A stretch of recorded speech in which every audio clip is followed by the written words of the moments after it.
গ্রাম এলাকায় এইরকম সুন্দর এবং আধুনিক মসজিদ খুব কমই চোখে পড়ে। আমি যেই মসজিদটির কথা বলতেছি এটা হচ্ছে মধুপুর উপজেলার লাউহুলা গ্রামের মহিষবাতান এলাকায়। এই মসজিদটি একদম আধুনিকভাবে তৈরি করা হয়েছে।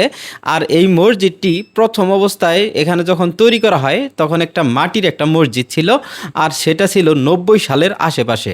এখন এই মসজিদটিতে দেখতে দেখতে পাচ্ছেন আপনারা এসি লাগানো হয়েছে, এবং এর ভিতরে যা কিছু আছে সব কিছুই একদম আধুনিক যুগের ছোঁয়ায় বানানো হয়েছে। কিন্তু এই মসজিদের উন্নয়ন কাজ করা আর সম্ভব হচ্ছে না। কেন সম্ভব হচ্ছে না সেটা আমি বলতেছি। তার আগে বলতেছি যে আপনারা যারা ভিডিও দেখছেন তারা সবাই একটা করে শেয়ার দিবেন, যাতে এই মসজিদে যেই সমস্যাটি আছে সেই সমস্যাটি খুব তাড়াতাড়ি সমাধান হয়। আপনারা এখন যেই পল্লী বিদ্যুতের খামটি দেখতে পাচ্ছেন, এখান থেকে যেই পল্লী বিদ্যুতের তারটি গিয়েছে এটা হচ্ছে পল্লী বিদ্যুতের একটা মেন লাইন। আর এই মেন লাইন একদম মসজিদটির ছাদ ঘেঁষে তারপর গেছে। এখান থেকে দেখতে পাচ্ছেন যে রাজমিস্ত্রিরা কাজ করতেছে।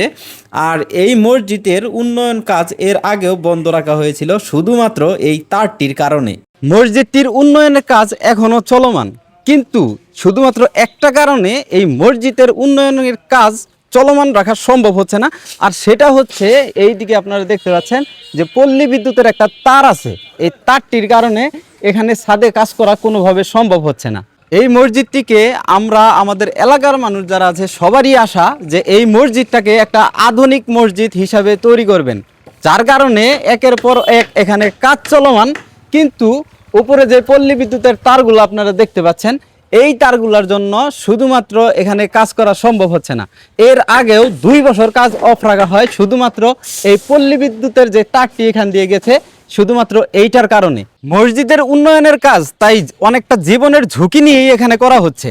আপনারা দেখতে পাচ্ছেন যে এই যে এখানে যে মিস্ত্রিরা কাজ করতেছেন, এরা কিন্তু অনেকটা জীবনের ঝুঁকি নিয়েই কাজ করতেছেন। আপনারা দেখতে পাচ্ছেন যে এখানে মিস্ত্রিরা কাজ করছেন, আর যারা কাজ করছেন ওর ঠিক মাথার উপরেই যেই তারটি দেখতে পাচ্ছেন আপনারা, এটা হচ্ছে পল্লী বিদ্যুতের মেইন তার। এটার ভিতরে কিন্তু এখনও বিদ্যুৎ আছে। যদি এই খুঁটিটি যদি না দেওয়া হইতো, এই বাঁশটি যদি এখানে না দেওয়া হইতো, তাহলে এটা মাথায় একদম ছুঁই ছুঁই অবস্থায় থাকতো, আর এখানে কাজ করা যাইতো না। আর দেখতে পাচ্ছেন আপনারা এখানেও কিন্তু ঝুঁকি আছে, যে কোনো মুহূর্তে এই বাঁশ সরে যেতে পারে, আর এই তারটি এই দিকে চলে আসতে পারে। মসজিদের উপর দিয়ে এই পল্লী বিদ্যুতের তারটি গিয়েছে, এবং এই তারটি সরিয়ে নেওয়ার জন্য 2012 সাল থেকে আবেদন করা হচ্ছে। কিন্তু এখন পর্যন্ত পল্লী বিদ্যুতের কোনো কর্মকর্তা এই মসজিদের আশেপাশে আসেনি, দেখার জন্যও তারা কখনো আসেনি, কাজ তো দূরে থাক। এটা একটা মসজিদের উন্নয়নের কাজ, আর এই মসজিদের উন্নয়নের কাজ শুধুমাত্র বন্ধ থাকে এই পল্লী বিদ্যুতের তারটির জন্য।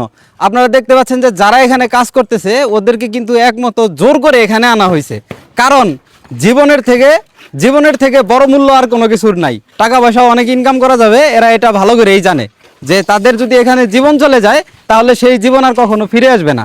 তাই আমি সবার কাছেই রিকোয়েস্ট রাখবো যে আপনারা সম্পূর্ণ ভিডিওটা শেয়ার করবেন সবাই।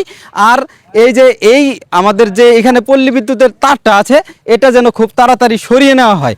আমরা চাই আমাদের মসজিদ একটা আধুনিক মসজিদে পরিণত হবে। শুধুমাত্র এই পল্লী বিদ্যুতের যে তারটি আছে এটার জন্য আমাদের এখানে কাজ করা সম্ভব হচ্ছে না, আমাদের মসজিদের উন্নয়নের কাজ করা সম্ভব হচ্ছে না। আশা করছি সবাই ভিডিওটি শেয়ার করবেন, আর অবশ্যই আপনাদের মূল্যবান মন্তব্য জানাবেন, যাতে বিষয়টি যারা এই সমস্ত কাজ করে তাদের নজরে আসে। ভালো থাকবেন সবাই, আল্লাহ হাফেজ।